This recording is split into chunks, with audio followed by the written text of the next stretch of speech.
Hello guys, welcome back to Tollywood updates. तो CID के आई गैंग वाली स्टोरी का ये पार्ट 2 है और अगर आपने पिछला पार्ट 1 नहीं देखा, डिस्क्रिप्शन में लिंक मिल जाएगा, देख लो। एक एक करके आई गैंग स्टोरी के जितने भी पार्ट्स हैं सबको हम इस वीडियोस में ब्रेक डाउन करने वाले हैं। चैनल पे नए हो तो सीआईडी वीडियोस के लिए सब्सक्राइब भी जरूर कर लेना। तो गाइस, आई गैंग स्टोरी का ये पार्ट 2 यानी कि एपिसोड 2 है और इसकी शुरुआत में हमें ये देखने को मिलता है कि एक गाड़ी जा रही होती है एंड गाड़ी कहीं पे रुकती है। दो भीख मांगने वाले लोग डिस्ट्रैक्ट करने की कोशिश करते हैं एक बंदे को जो कि गाड़ी चला रहा होता है। एक बंदा आगे से ड्राइविंग सीट के पास उसको डिस्ट्रैक्ट करता है एंड पीछे वाला वहां से उसकी कार में से एक बैग को उठाने की कोशिश करता है, यानी कि लूटने की कोशिश करता है। लेकिन जो गाड़ी वाला होता है उसको पता चल जाता है कि पीछे से वो इसको लूटने की कोशिश कर रहे हैं। इसी में वो जो गाड़ी का पूरा शीशा होता है ऊपर कर देता है एंड बंदे का गला अटक जाता है वहां पे और वो मर जाता है। इतनी बेरहमी से उनको मार के गाड़ी वाला चला जाता है, यानी कि उनमें से एक बंदा जो है वो मरा था जो कि पीछे से बैग लूटने की कोशिश कर रहा था एंड दूसरा बंदा जो कि आगे था वो बच गया। एनीवेज उसके बाद सीआईडी आ जाती है क्राइम सीन पे। वो आकर इस डेड बॉडी को देखती है। वो देखते हैं कितनी ज्यादा बेरहमी से इस बंदे को मारा गया है, बहुत ही बुरे तरीके से मारा गया है। तारिका ये कहती है कि इसके सर पे कुछ हैवी लगने के कारण इसकी मौत हुई है, यानी कि वो ये देखते हैं कि इसकी मौत गले पे जो शीशा लगा है उससे नहीं हुई है। तो गाइस, ये चीज देखने के बाद वो ये भी चेक करते हैं कि आखिर ये बंदा कौन हो सकता है, क्यों मारा हो सकता है एंड इनको उसके पास से काफी सारे वॉलेट्स मिलते हैं। और ये भी पता चलता है कि ये जो वॉलेट्स हैं अलग-अलग लोगों के हैं, जिसमें अलग-अलग लोगों की इन्फॉर्मेशंस हैं। यानी कि उन्हें ये पता चल जाता है कि ये जो बंदे हैं ये पॉकेट मार है। लेकिन कोई ऐसे ही पॉकेट मारों को इतना ज़्यादा बेरहमी से क्यों मारेगा, वो ये सोचते हैं। वो कहते हैं कि अगर पॉकेट मार है तो हमारे पास इसका डाटाबेस वगैरह रिकॉर्ड इन्फॉर्मेशन होगी। तो जहाँ पे वो रहते हैं वहाँ पे उस घर में चले जाते हैं एंड अंदर घुस जाते हैं। तो गाइज़, ये उस घर में घुस जाते हैं तहकीकात वगैरह करने कि आखिर ऐसा क्या हुआ होगा कि उनको मार दिया गया एंड क्या सब रहा होगा। एंड वहां पर जाने के बाद वो देखते हैं कि ऊपर से छत से खून टपक रहा होता है। ये चीज देखने के बाद ऑफ कोर्स वो काफी ज्यादा शॉक हो जाते हैं एंड ये जो खून है वो इसको फॉलो करके ऊपर जाते हैं। एंड गाइस, जैसे ही वो ऊपर पहुंचते हैं इस खून को फॉलो करते हुए, वैसे वो ये भी देख रहे थे घर में कि कहीं कहीं खून फैला हुआ है एंड कोई बंदा ऊपर से नीचे को गया है।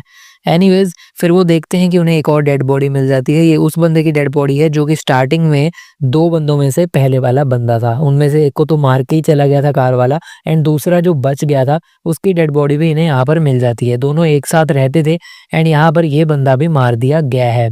एंड गाइज, ये इन्हें पता चल जाता है कि कोई ऐसा बंदा है जो कि इनके पीछे पड़ा है।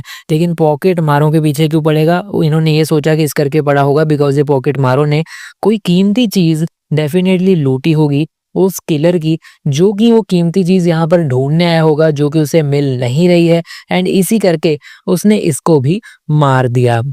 फिर वो आपस के आसपास के जो नेबर्स हैं उन लोगों से पूछते हैं कि आखिर ये किस तरह के लोग थे एंड क्या किस तरह का एटमॉस्फेयर था, कुछ पता था इन्हें उनके बारे में या फिर नहीं पता था। तो गाइज, वो कहते हैं कि हमें इनके बारे में कुछ भी नहीं पता था। वो इन लोगों से दूर ही रहते थे बिकॉज सामने वाले बंदे भी ज्यादा इनसे बातचीत करने की कोशिश वो नहीं करते थे, जिनका नाम था राजू और शिवा। तो इसी करके इनका उनसे कोई ताल्लुक नहीं था। इन्हें उनके बारे में ज़्यादा डिटेल्स नहीं पता थी और ये भी कहते थे कि इनके घर में अलग-अलग तरह के लोग आते रहते थे, कभी-कभी तो पुलिस भी आ जाती थी। वहीं पर सीआईडी जब ये तहकीकात कर रही होती है, वहाँ पर उनको एक और बंदा सामने खड़ा दिखता है जो कि इनको देख रहा होता है। फ्रेंड्स, वो भाग जाता है सीआईडी को देखकर। इसी करके सीआईडी की जो टीम है वो भी उनके पीछे लग जाती है एंड वहीं पर बात-बात करते-करते एकदम इनके पीछे भागने लग जाती है। तो गाइस, वो जो बंदा है वो काफ़ी आगे दौड़ जाता है तो उसको वो पकड़ तो नहीं पाते, लेकिन हाँ, उसकी जेब से एक डिवाइस ज़रूर गिरता है। वो डिवाइस जहाँ पे फ्रीक्वेंसी वगैरह कैच करने के लिए वो डिवाइस होता है। काफ़ी छोटा-सा डिवाइस है लेकिन बिकॉज़ उनके हाथ से गिर गया, वो जो बंदा भागा था, तो इन्होंने पकड़ लिया एंड अभी इस मोमेंट पे इन्हें पता नहीं है कि एक्चुअल में इसके पास क्यों होगा एंड किस तरह का ये डिवाइस है। दूसरी ओर हमें देखने को मिलता है कि डॉक्टर सालुंखे ये पता लगा लेता है कि ये जो घर है यहाँ पे दो लोगों के उन्हें डेफिनेटली वो मिले हैं अलग-अलग फुटप्रिंट्स, यानी कि दो अलग लोग थे, दो खूनी थे जो कि इस चीज़ में मिले हुए थे। यहाँ पे उसका कोई साथी भी था। ये चीज़ भी डॉक्टर सालुंखे ने इसके बारे में बात करी एंड ये जो डिवाइस है उसको भी डॉक्टर सालुंखे देखता है एंड ये बताया जाता है कि इस डिवाइस के बारे में डॉक्टर सालुंखे को ज़्यादा नॉलेज नहीं है लेकिन इस डिवाइस की जिस टेक एक्सपर्ट को नॉलेज होगी उससे वो बात करेंगे बाद में। तो गाइज़ एक ऐसा जगह जहाँ पे ज़्यादातर वो पॉकेट मार वगैरह होते हैं वहाँ पर जाते हैं दया और अभिजीत एंड वहीं पर अभिजीत को फ़ील होता है जैसे कि पीछे से किसी ने उसका वॉलेट निकाला है, यानी कि उसकी जेब लूटने की कोशिश करी है एंड वहाँ पर दया भी खड़ा होता है। तो अब यहाँ पर वो किसी-किसी बंदे पे शक कर लेते हैं कि क्या तुमने मेरी पॉकेट मारने की कोशिश करी? लेकिन उन्हें एक्चुअल में पता नहीं चलता कि किसने कोशिश करी। बट एक्चुअली किसी ने यहाँ पर उनको लूटने की कोशिश नहीं करी थी। अभिजीत जब अपना वॉलेट खोलता है तो उसे एक चीज़ मिलती है, एक ऐसी पर्ची मिलती है जो कि पहले से उसके वॉलेट में नहीं थी, यानी कि अभी यहाँ पर भीड़ में किसी ने उसका वॉलेट निकाला एंड उसमें पर्ची डाल दी एंड उस पर्ची पे एक एड्रेस लिखा हुआ था। ये एड्रेस देखने के बाद दया और अभिजीत दोनों इस उस एड्रेस पे पहुंच जाते हैं एंड उस एड्रेस पे एक बंदा मिलता है उन्हें।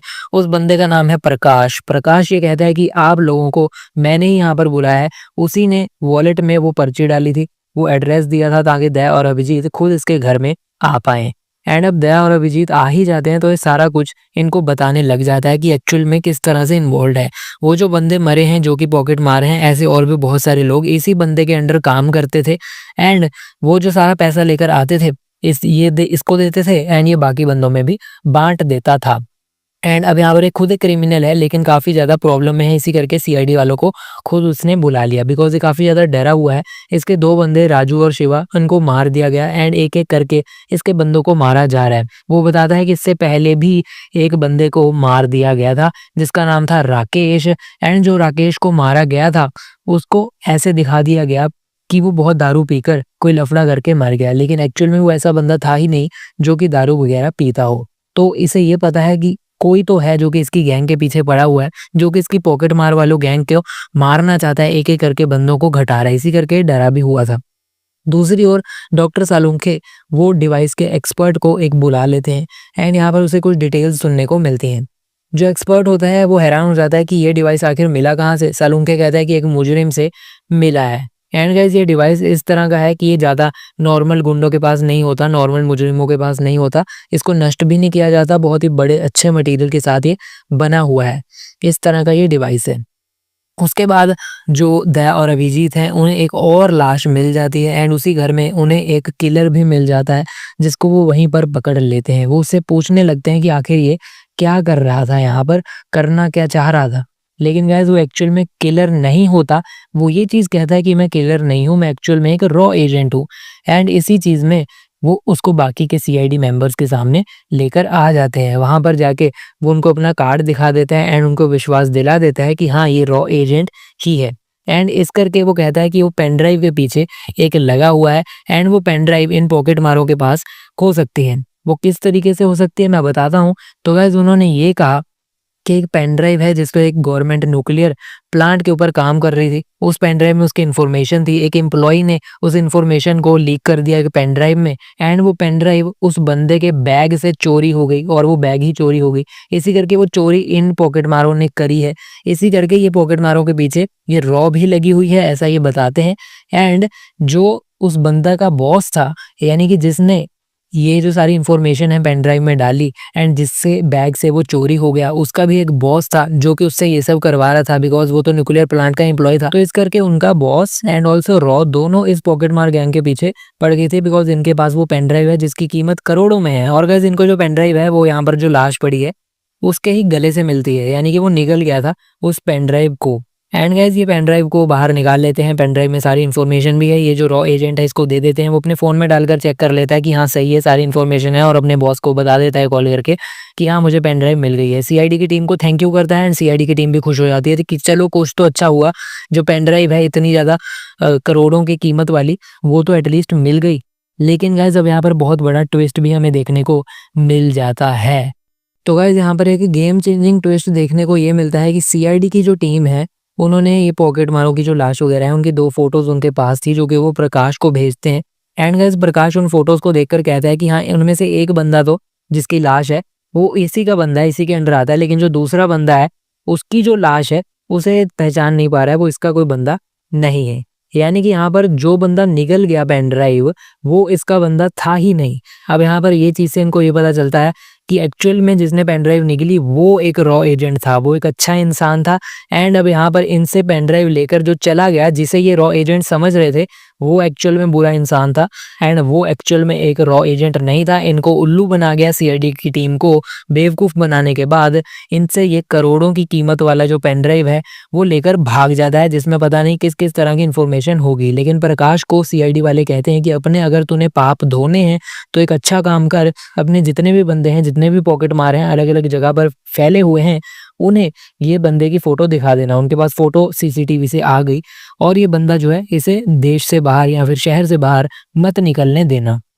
तो गाइज़ सबके पास ये फ़ोटो सर्कुलेट हो जाती है एंड उसके जो बंदे हैं पूरे शहर में फैले पड़े हैं, हर चौराहे पे, हर रेड लाइट पे खड़े होते हैं। अब उनके पास ये फ़ोटो पहुँच जाती है एंड एक कार में यही बंदा जो कि पेन ड्राइव लेकर आ गया है सीआईडी वालों से, वो जाता हुआ दिख जाता है इसके बंदों को।